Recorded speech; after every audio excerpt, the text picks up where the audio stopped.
mee qeeroon eessa wareegamte qeeroo meeqaa qaamaa irratti qeeroo meeqaa haati dhabdee arra hiyyummaadhaan waadamaadhaa jirti mee waan hin qarshii 10 qaburraa qarshii 5 kennaaf jee dhaqee ilaalee jira maaliif walitti jibna mee eessatti na barreessa mee na barreessa qeeroo Jawar Mohammed dhaqee qarshii 5 kenneef mee na barreessa Jawar Mohammed eenyu dhaqee gargaara maqaa qeeroodhaatiin kabajaa arkatee garuu Farsi bulan kanafat character assassination namni guri Jawar narrabeeytani falmata rabeeytani himbeeytan mootummaa tana beeleyse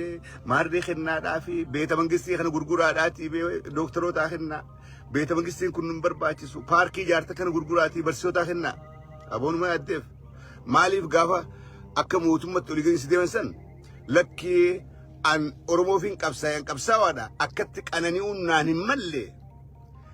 warra akka hiyyaa khabarate khabiyya keessa rakkachaadhaa jiru jira isaan saniin gargaara isaan san gargaara itti gaasan maaliif dhiibbaan godhin